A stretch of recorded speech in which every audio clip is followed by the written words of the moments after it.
Good morning, everyone, and good morning to you, Sanjeev ji. Thank you so much for joining me today.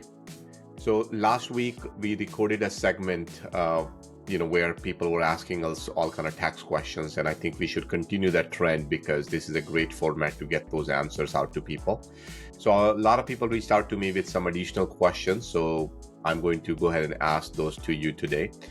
But before we continue, a couple of reminders. Number one, everybody knows there's a Diwali Mela coming up that happens in Bay Area every single year. So this year we have partnered up with them. So if you register for Wealth Summit right now, your entire family, up to 4 people, will get the free tickets to Diwali Mela. So that's a pretty good offering. I think the tickets are $10-15 per piece, if I'm not wrong. So you get 4 tickets for free just for simply registering for Wealth Summit, which you are probably going to do it anyway. So I'm going to encourage you to register sooner than waiting till the end, because then you won't get those tickets. If you don't plan on going to the Diwali Mela, then you're welcome to pass it on to your friends, family members, anyone you like. They're transferable altogether. So that's one thing I would strongly recommend. And Wealth Summit is on November 10th, if you don't know. That is Sunday. And as usual, it's going to be from 8 a.m. till 8 p.m.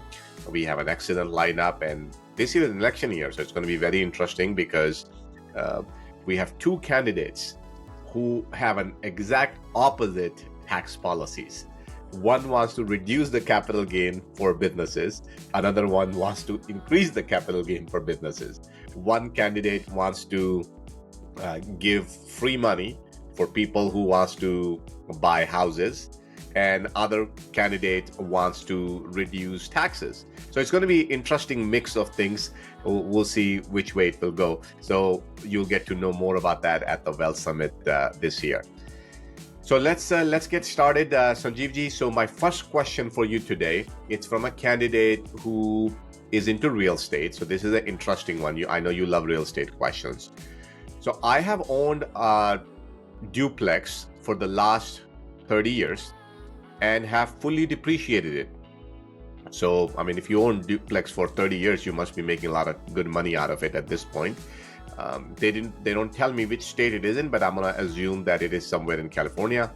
Earlier this year, I sold that property to a tenant through an installment sale.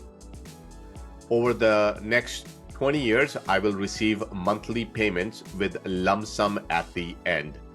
So this is an interesting question. I mean, almost like a retirement strategy. So I'm hoping that you connected with a good CPA or someone who can advise you on how the numbers will look like for you, because this can get tricky really, really fast. So his main questions are, do I need to recapture the depreciation and pay taxes on it? Is it too late to do 1031 exchange now? So I have a Okay, few so thoughts, but Sanjeevji, you get yeah, started. so installment sales is a very good effective technique for deferring taxes based on the installment you receive. You gain recognize the gain, so it's a very effective capital gains tax strategy. So that's the right way to do it. Uh, that's number one. Number two, doing the 1031 exchange. Of course, you can. The problem with that this issue is you can do the 1031 exchange, but the time period of say 45 days and 180 days needs to be followed from the date the transaction is complete, not the payment is complete. So, of course, you can do the 1031 exchange. You can installment sale. You can recognize the gain, but don't take the cash payment from there. Remember that. So all the proceeds should be invested. Uh, of course, the proceed will come over a period of time. So you recognize the gain over a period of time. But you can still do the 1031 exchange. But remember that Form 652, the installment sale agreement should be properly done. And don't take any cash out from there. And Sanjeevji, part of that question was for depreciation. So my understanding is they still have to recapture that depreciation Of because course, it's a sale. recapture depreciation, but when it comes to 1031 exchange, then recapture will not be a problem because you carry over the remaining basis. So there will be no recapture at the time of 1031 exchange. Yes, If you they are can book able it to do 1031. if they are able to do Yeah. 1031. So, like Sanjeevji said, this matter can get complicated really, really fast. You may or may not be able to do 1031 exchange. So best thing to do a consultation appointment. and talk a little bit in details, because one little answer to your question can be a totally different answer. So, for example, if you cannot do 1031 exchange, then you will have to capture that depreciation. Of And course. if you do, so I think that there are two parts to this question here. One is the installment sale part. So let's just say you don't do 1031 exchange, just a pure installment sale. The answer in that case, yes, you will have to recapture the depreciation. And The recapture sec, depreciation will be in the year of sale, so it cannot be based on the installment. So yeah. So it has to whenever be, the first year, basically, yeah. that's when you're gonna. So I'm assuming that the sale happened this year, so you would have to deal with that today. If 1031 is a possibility for you, then you might be able to avoid that. So you kind of have to break it down in two different parts. But anyhow, my recommendation to you is to set up a consultation with Sanjeev ji and talk a little bit more in details, how this works. Because if you own the property for last 30 years, I mean, you don't tell me what's the amount of the property is here, but let's just say it's $1 million depreciation. I mean, that could be a pretty heavy tax bill, So don't take it lightly. So I think you should spend some dollars and get a proper advice on this one. All right. Thank you, Sanjeevji. The next question is, what is the most effective way to sell a small business and minimize tax liabilities as much as possible? So, sale of business question. Well, Yes. first of all, So before you answer that question, Sanjiji, I want to bring up a couple of important points. Number one is that interest rates are more likely going to drop in a couple of months. So, if you are in market to look for a business, then please do come to the Wealth Summit. We're going to have a few vendors there who can talk about what businesses they have. Whether you go with them or not, that's a different matter, but at least ask them questions about how can you set up an effective business. And the second part of it, although Sanjeev will answer this question for this gentleman, but many of you guys might be interested in buying a business. So I'll ask Sanjeev ji to put a little bit more insight into what kind of things you should pay attention to when you're trying to buy a business, because that's kind of a related kind of a segment as well. So Sanjeev ji, so tell him, if he wants to sell a small business, what would you recommend? What he should do or not do? so when you do a sell a business, first of all you have to look into the depreciation schedule, what the assets have and how much depreciated you have claimed the depreciation over a period of time. So that's number one. Number two, you have to look at the liabilities, the loans. If you've taken any loan from outside, what is the status on that loan? If you've taken SBA, for example, SBA EIDL loan, and selling the business, of course, then you are on the hook because you signed some documentation with the SBA saying that the business will continue. So you need to get approval from that SBA. Then the third is the distribution and basis in the business. That will also determine your capital gains scenario, particularly in case of S corporation LLCs. Uh, and also, if we don't know whether it's C corp, S corp, LLCs in your what type of entity you have for that business. So selling a business requires a lot of detail, and you have to go into and see what is your income levels on the personal side and what capital gains you have. What are you carrying forward any capital losses from prior years? Uh, Depreciation recapture is important. So of course, it's not going to be a one-liner answer, but it can be just generally saying you have to look into those scenarios which I just said, looking at the basis, looking at the loans, looking at the asset and depreciation schedule, and also depends upon the negotiation with the buyer. If you take more goodwill, it will help you with capital gains, long-term capital gains. If you take less goodwill, buyer wants to take more depreciation on furniture, fixture, other assets, then of course then you end up paying more taxes. So it depends upon the settlement. It depends upon your agreement with the buyer. Depends upon whom you're connecting with, the CPA. And if you have a CPA, go and connect and talk to the CPA, see the things which I just told you, and then and go forward with the whatever you want to sell the asset, or you can take the stock, or you can sell the stock of the company too. So it's based upon a lot of scenarios. So I'm going to break down some of the main points Sanjeev mentioned, but before I go further, number one is once again another good example of a consultation appointment. Buying and selling in business are also very complicated. And if you just kind of rely on generic advice that maybe you get on YouTube or even what we are talking about, that may or may not be right in your particular situation. So we're going to do our best to answer the question, and I'll share some of the ideas that are coming to me as well. But please, my recommendation would be is to set up an appointment with a CPA in your area. If you are out of Bay Area, you can always talk to me. You can talk to Sanjeev ji. Especially if you're in Bay Area, you can go meet with Sanjeev ji in person. You can. He had the office in Fremont. He had the office in Sunnyvale. He had an office now in Tracy, as well as Pleasanton. So plenty of locations, not that far away. And sometimes maybe you want to bring a buyer with you so you guys can discuss it together. So some of the things that come to my mind. One thing Sanjeev ji talked about is asset sale versus stock sale. So what he's saying, in some cases you might opt for stock sale, and some cases you might opt for asset sale, depending upon what we are trying to do. Because when you sell stocks, we're talking about capital gains, versus when you're talking about asset sale, then we have what Sanjeev was mentioning earlier, whether a depreciation taken on it, we need to recapture that depreciation. It's just like a sale of anything else. So those things need to be kept in mind. Then the other strategies, and we don't really use it that much, but Sanjeev ji, sometimes we use a strategy where we recommend clients that perhaps they should convert into C corp. If especially if you're not going to do it this year, if you're planning it in advance that you're ready to sell a business, there might be a strategy here in play. So once again, don't wait till the year that you sell the business. Maybe you want to talk to us a couple of years prior to doing that. Third thing that comes to my mind is what Sanjeev ji was answering a little bit earlier, which was about installment sale. You can do that with businesses as well, and that can sometimes be effective strategy. And Sanjeev kind of alluded to that earlier when he was saying, let's take a look at your W-2 income. Let's take a look at your capital gains, capital loss. Like, it's not like one thing and just answer a question. We need to kind of see what's going on in your life and then suggest your strategy that in this case, this would work out.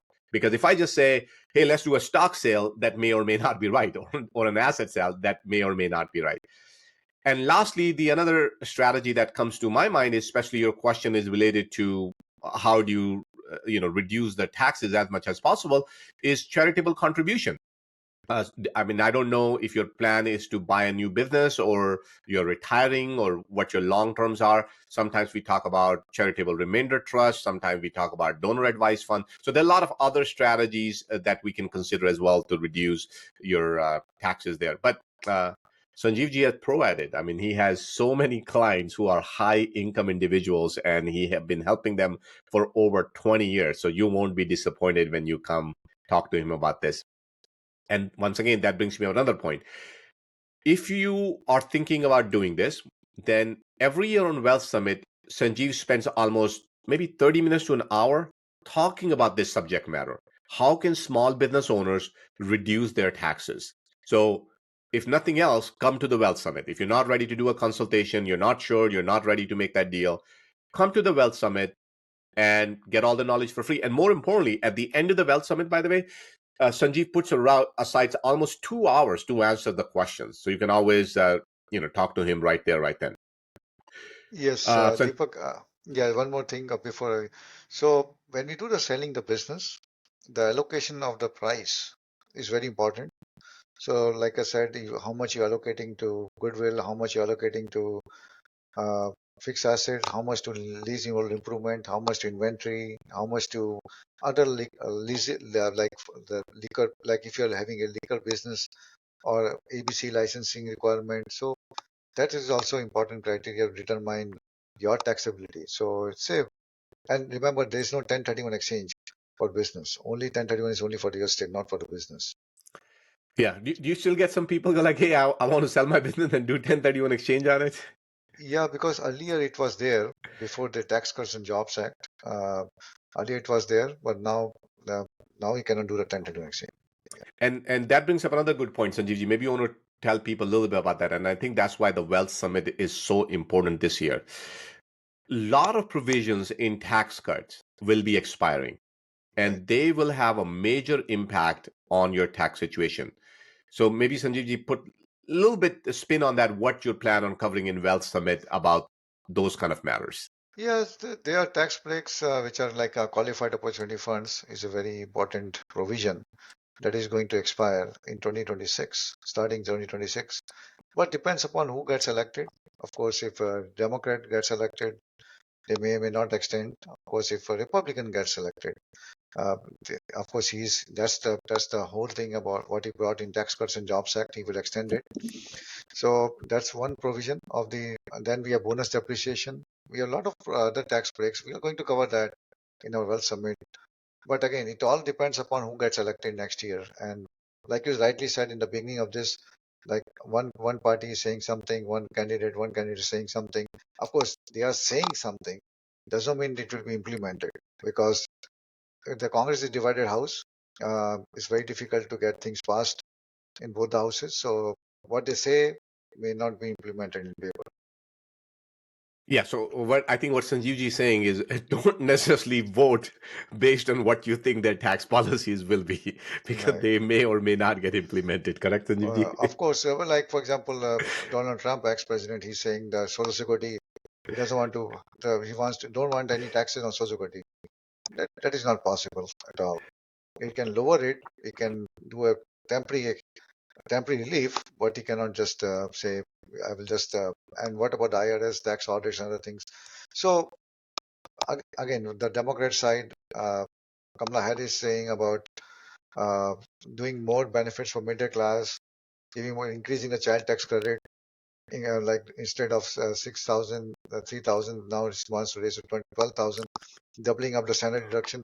All these things are wishful thinking. It will not be implemented. It will be very difficult to pass in both the houses. Yeah. Yeah, and I think I know some of you guys might be getting a heart attack.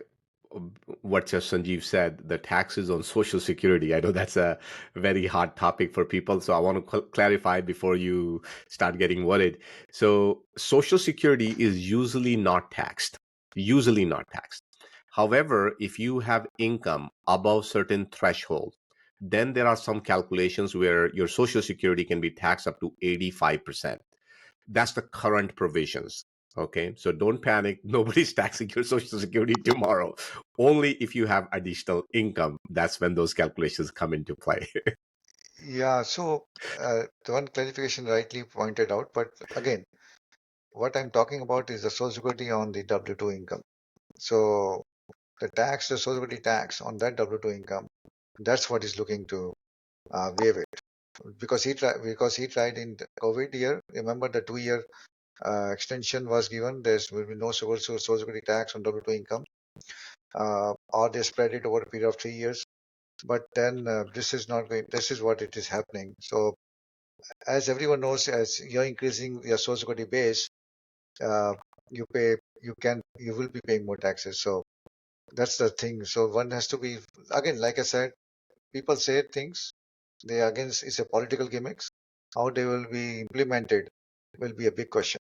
Yeah, and I think part of that, Sanjeevji, and I don't want to make it a political podcast today. We have other questions to cover, but just now that you brought up that topic, so what Sanjeevji is talking about is the accumulation of fund, the Social Security fund, how that will be funded. That's what he's talking about, right? So those of you guys who are collecting Social Security, maybe not that big of a matter to you, but what he's saying is to all the people who are contributing to Social Security fund today.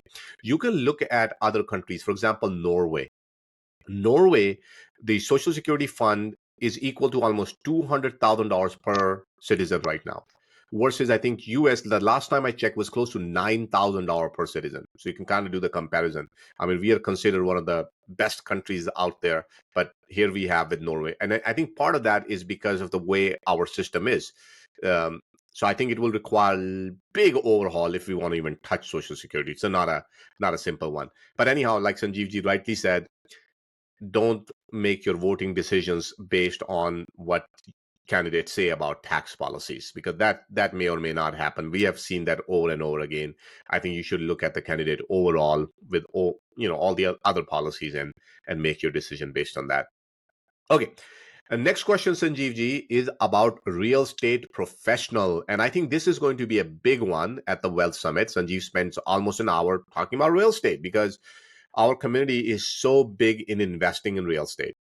So those of you guys don't know what real estate professional is, before I get into a question, basically real estate professional simply means that you're telling IRS that real estate is an active business for you. It's not a passive business. Real estate by default is passive, but you're telling IRS it's active. What that means is that any losses, paper losses that you generate out of real estate, you want to claim it against all of your active income. Practically, that should be your real estate income. But in reality, most people are married and you file your taxes together. So that means you can even write it off against your W 2 income. So that's what this whole strategy is about. And Sanjeev spends quite a bit of time. What works, what doesn't work, what are some of the problems? But this is the question. Um, how do I qualify for real estate professional status? What activities counts towards the hours requirement? Can I get some training, traveling to property? Can I look for property? Interesting one. So, simple question is, how do you qualify as a real estate professional, Sanjeev? So it's a very simple answer for that one. If you are doing a business, how many hours you put to run your business? A lot. Are are you just going to your business, No, traveling to your business? I can Are say you it's more researching than W two. are you researching your business? Are you just collecting checks from the customers and putting in your bank? So you're doing that, you're taking decisions. You're doing all the legwork in your business to make the business successful. Same thing applies for real estate. If you're doing nothing to make the real estate work for you, that means you're an investor. If you're doing something that makes real estate works better for you, means makes money for you, but you also involve your time into it, that becomes a professional. So a lot of time people ask this question, hey, can I talking to tenant, collecting checks, doing Excel, researching the projects, researching the real estate, going traveling to real estate. Those are just investor point of view. Those are not in the professional point of view. Professional is that's the main thing. The real estate is giving you bread and butter. That means you have to like you have to work very hard to make money from that real estate. Means you have to do all the work that requires to real estate to make money. For example, maintaining the real estate activity, going and doing some work, landscaping, some helping out in landscaping, connecting with plumbers, connecting with electricians, going to the site, and getting involved into those activities.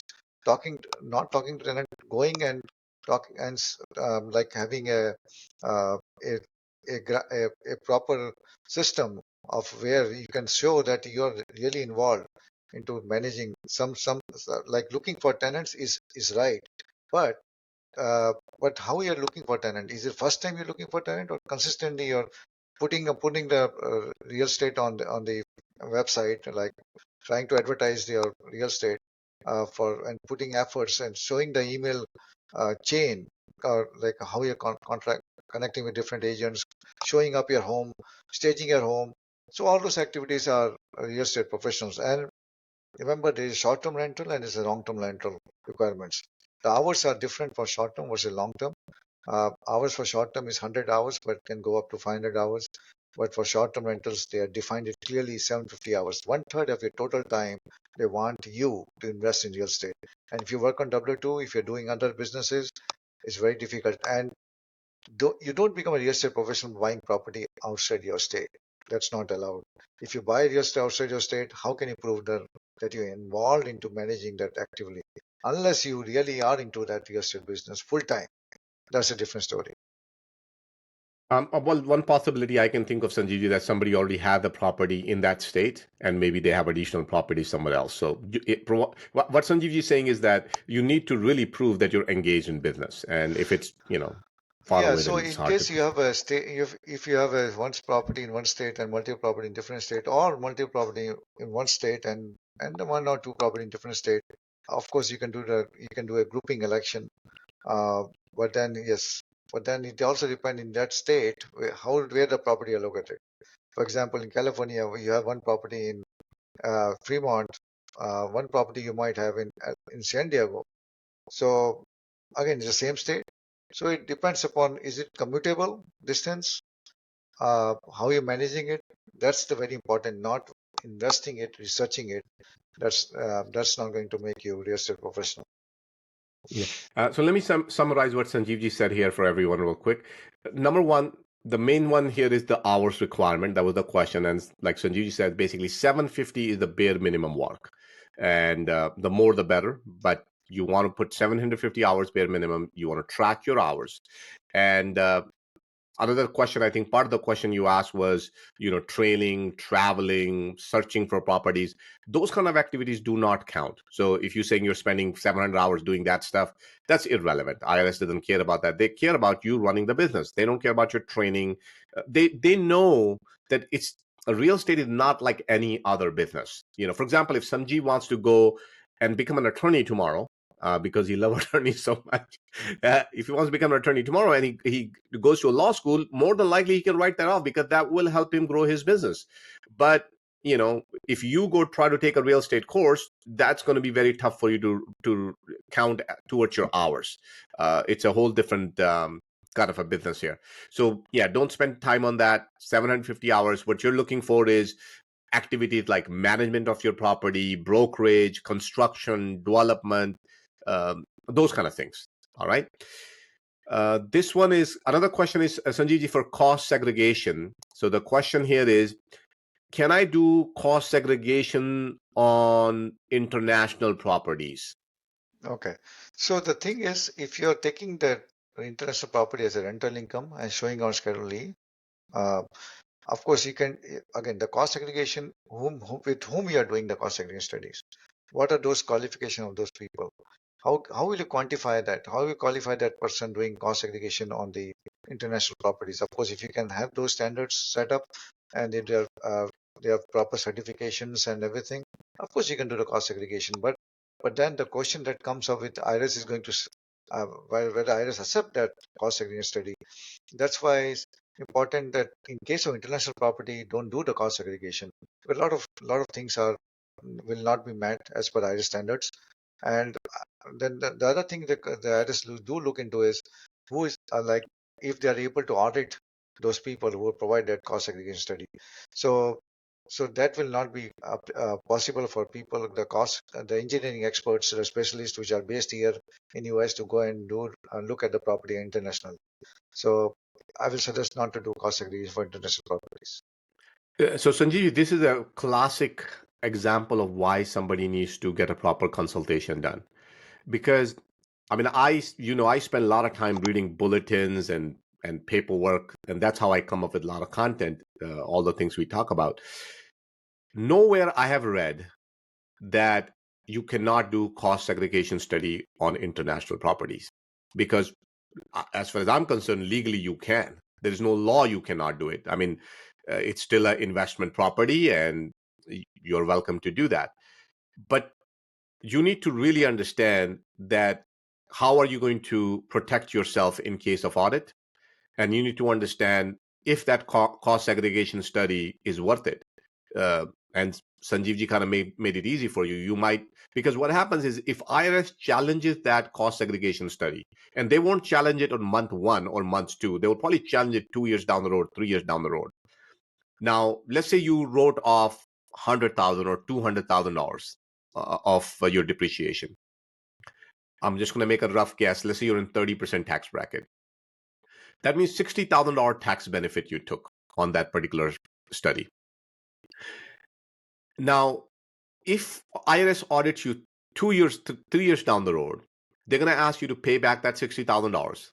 On top of that, they're going to bill you for penalties and interest, and that $60,000 will more likely become $70,000 or $80,000. And that's not it. You also paid expenses. You paid the cost segregation study guys.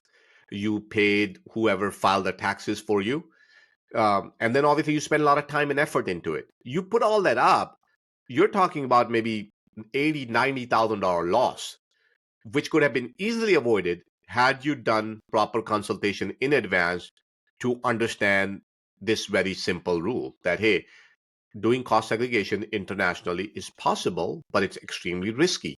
If you're willing to take that risk, I don't think Sanjeev will have a problem with that. But if you ask Sanjeev's advice, he made it clear it's probably not worth it. So thank you for bringing that to everybody's attention, Sanjeevji. I think that is where your experience and expertise shine. All right. Cost segregation, man, a lot of cost segregation questions today. On a newly converted rental. So I converted a property into rental mid-year. Can I claim what kind of I converted property into rental mid-year. Can I claim full year's worth of depreciation? Can I apply cost segregation? And what value should I use as a starting basis since I own the property for several years? Should I use the current market value or the original purchase price as the basis? So it sounds like they were living in the house. I think that's what it is, the primary Yeah. residence.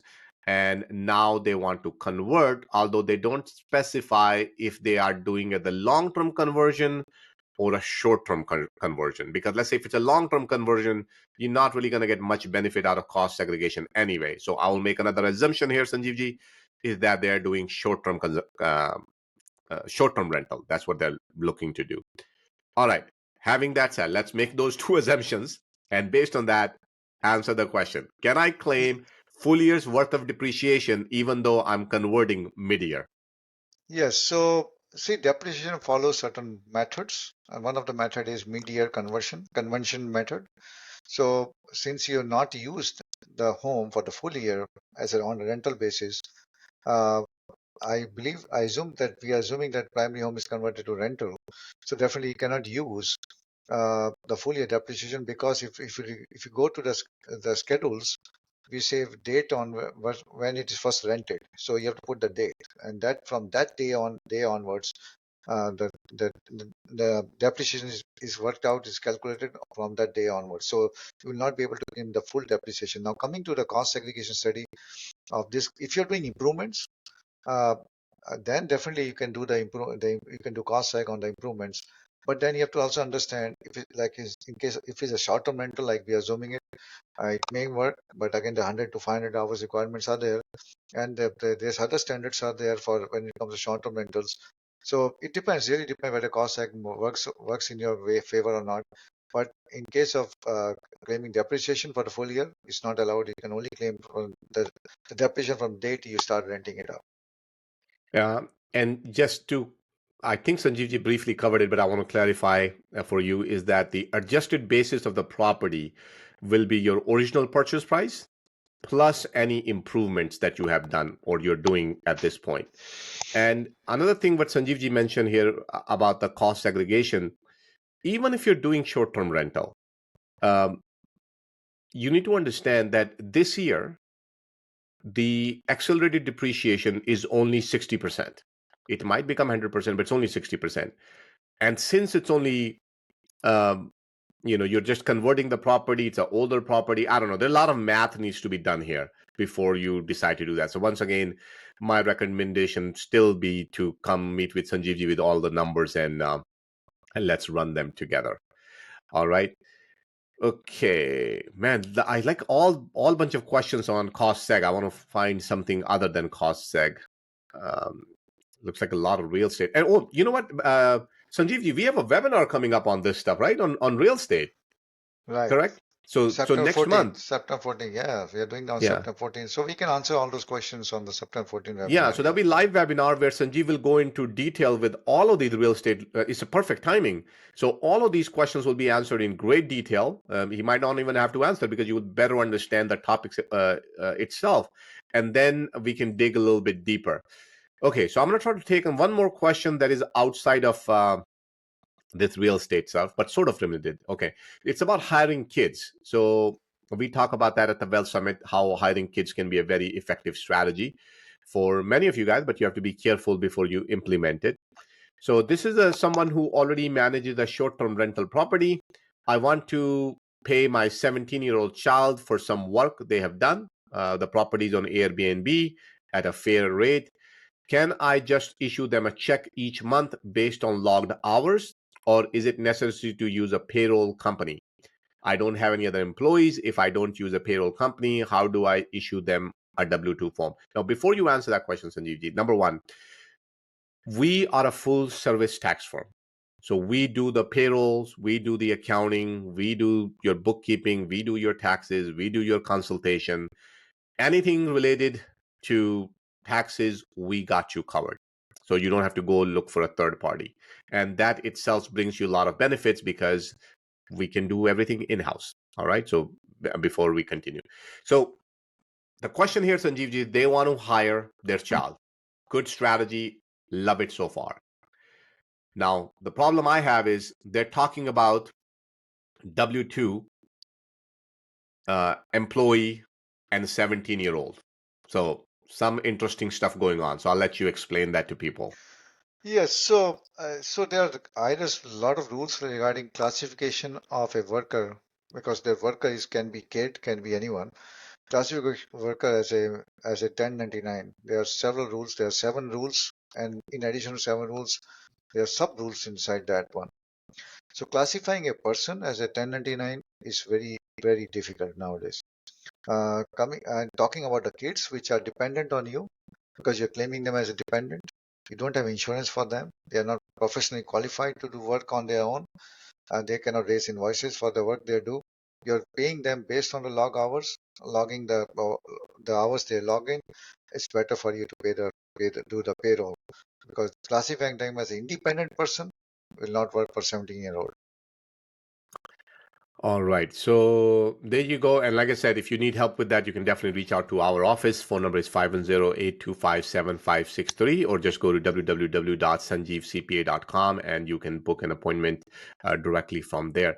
So Sanjeevji, like I said, I have many more questions, but they all are somewhat related. You know, they're all about real estate and cost segregation and real estate professional and all that kind of good stuff. So I'm not going to bore you with all those because the answers are somewhat similar. So probably be best to just bundle them all together in that next webinar, and that way we'll bring a lot of clarification. So once again, friends, I want to remind everyone that we do have a Wealth Summit on November 10th, not December 10th like last year. So it's easy for you to confuse. November 10th. And it's in Newark, California, same place, Oasis Palace. It's going to be from 8 a.m. till 8 p.m. So 12-hour event. Sanjeevji will be there whole day. I'll be there whole day. Our entire staff going to be there whole day. So we are not the only one you can ask our questions. We have a staff of 30 plus people. You can ask your questions to any one of them. They all are qualified to answer your questions. If there's something tricky that requires a little bit more, experience to it, they can bring it to us and we can answer that for you. But please utilize them. They're available to you. Sanjeev, by the way, 30 people, it's not cheap. You know, these people are highly paid individual and Sanjeev pay them for the entire day. Why? I mean, think about it, right? Well, why do we need them there? You know, they have no other purpose. They're only there for one reason, to help you guys. So if you have a question, you want to run it by them, that's a great place. You can go pick their brain. That way you don't have to wait till the end of the day to grab me or Sanjeev to ask your questions. Grab any one of them. They all are awesome.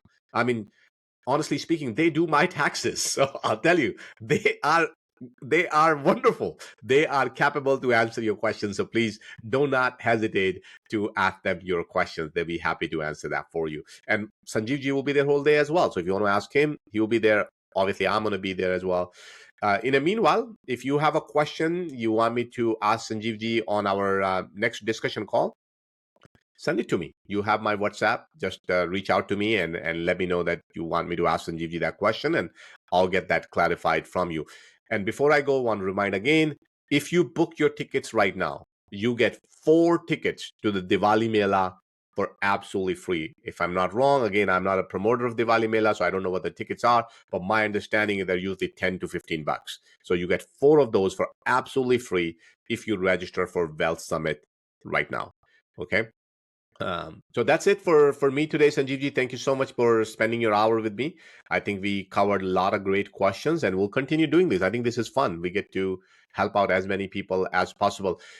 If you want to set up an appointment for Sanjeevji, if you want to do any kind of consultation, like I said, you have few options. Number one, you can go meet with him any of his 4 offices.